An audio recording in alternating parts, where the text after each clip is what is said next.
Hey y'all, well, as with all things Team Trump, the big mass deportation effort has been an abject circus whose startling ineptitude is matched only by its needless cruelty. I tried so far, the low light of the whole thing has been the deportation and subsequent disappearance of a Maryland father who was here legally, Kilmar Abrego-Garcia, who has been shipped to El Salvador for the crime of being brown while having tattoos. And now you got rednecks all around this country who would gladly show off that badass new Grim Reaper holding a flamethrower in front of the Stars and Bars chest piece they got, saying unironically, well, only dangerous gang members have tattoos like that. Everybody knows that, right? But in this case, even the Trump administration admits they were wrong. Perhaps the most shocking part. They're like, they acknowledge he never should have been deported. Well, since they acknowledge it, clearly they're working diligently to help him return, right?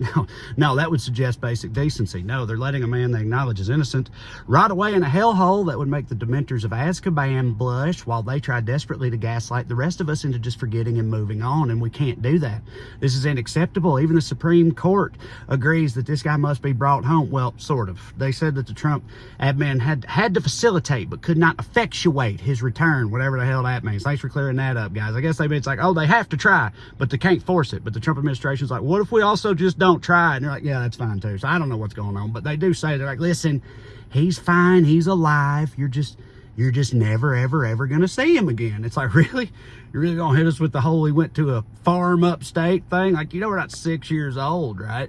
I mean, we all got a MAGA Aunt Tammy who would literally believe that was true if Trump told her. She'd be like, nuh-uh, Trump plainly said he gets to play with all the other Mexicans every day and they love it there, right? I mean, how is this the straight-faced position of this administration? They're like, we fully acknowledge that this man was here legally and did absolutely nothing wrong.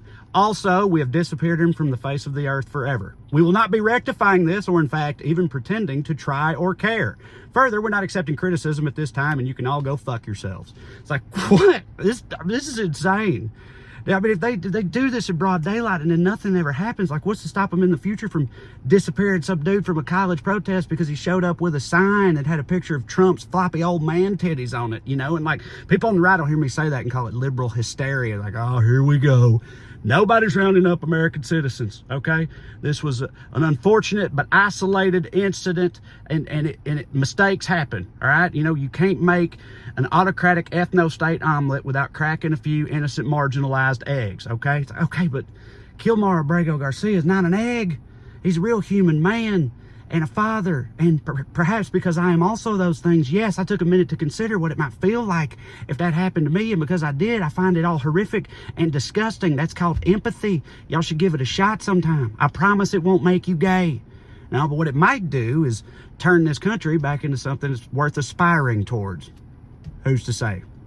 As with most things today, the way you feel about this story might primarily come down to how your own preferred media source presents the information to you. Let me show you what I mean. All right, y'all, we're here on Ground News' website looking at coverage of an update here. President of El Salvador says he won't return mistakenly deported man to the U.S. Over here, you can see the coverage breakdown, almost 100 sources so far, evenly distributed between the left and the center, fewer on the right. That's interesting. And if you go down here and you use Ground News to sort by bias, you look at left-leaning outlets, they're not really mincing words. U.S. and El Salvador celebrate the refusal to return man wrongly deported to gulag. It says that Trump brags he's got the best relationship with the coolest dictator in the world. El Salvador's president refuses to return man who was mistakenly deported. Quote, full-blown constitutional crisis. So they're making no bones about it. This is a bad situation and patently unfair. And you can see here, you know where this is from on Ground News, because before you ever click an article, you can see the bias of the outlet, you can see the factuality rating, and you can see the ownership group where the money comes from. But if we look instead at the right, it feels a little different. This Newsmax notes that he said, I don't have the power to return him. It's like, well, so what's he supposed to do? He's just the president of that place. Why would he have any power?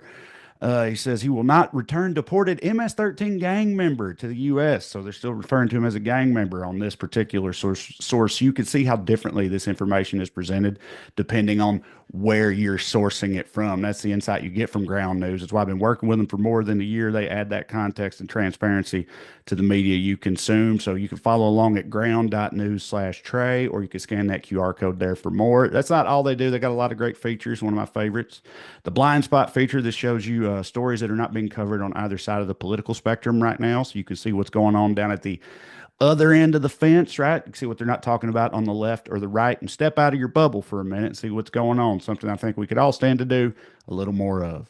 So if that sounds good to you, scan that QR code or click the link in the description below to get 40% off the highest tiered Vantage program from Ground News today. That's $5 a month, or you could try it for free. Either way, the time is nigh. Push back on the bias and BS. Check out Ground News today.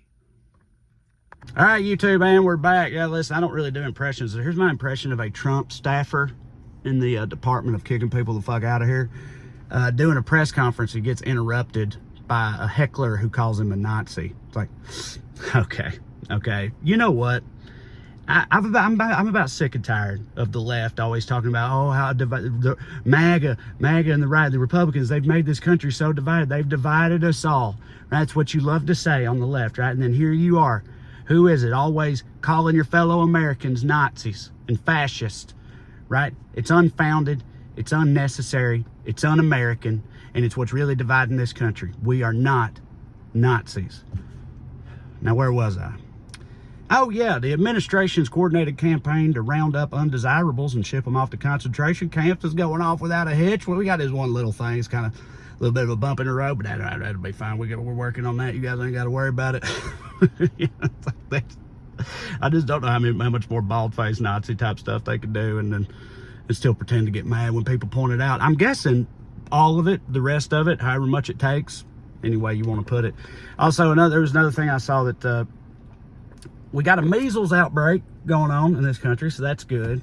It's always, I mean, they've been wanting to drag us backwards in time this whole time anyway, so it makes sense that we'd be getting like, what do we get? What's next? Consumption, But yeah, we got a measles outbreak mostly in Texas, also tracks. So they sent Robert Downey, they sent RFK Jr. down there to handle it. Right, because that's what he does. That's his job, because that's the timeline we live in. It's like that. Dude, that would be like appointing Alex Jones the czar of disinformation, right? Actually, don't give him any ideas. But they're like, yeah, our American citizens are believing way too much bullshit. We need somebody to fix it. I got just the guy.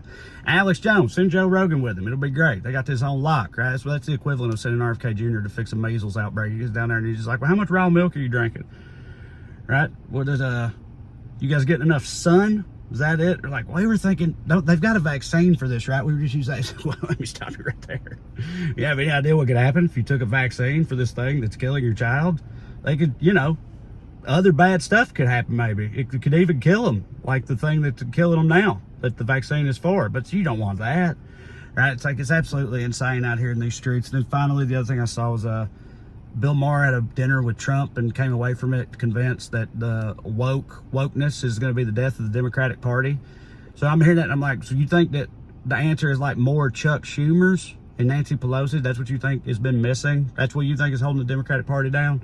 Because I'm not sure about that. Because the people that I think you would have to categorize as being the most woke in the actual party itself, the progressive wing headlined by, Bernie Sanders and AOC, they've been like, doing rock concerts at Coachella, right? To fucking sold out crowds.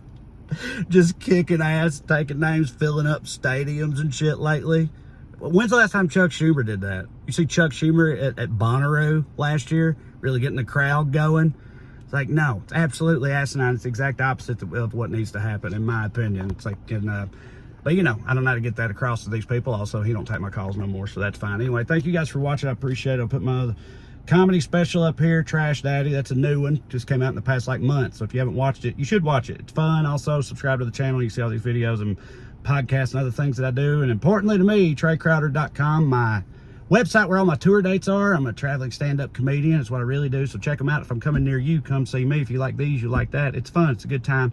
Either way, you keep watching these and I'll keep making them. I love you like chicken. See you. Bye.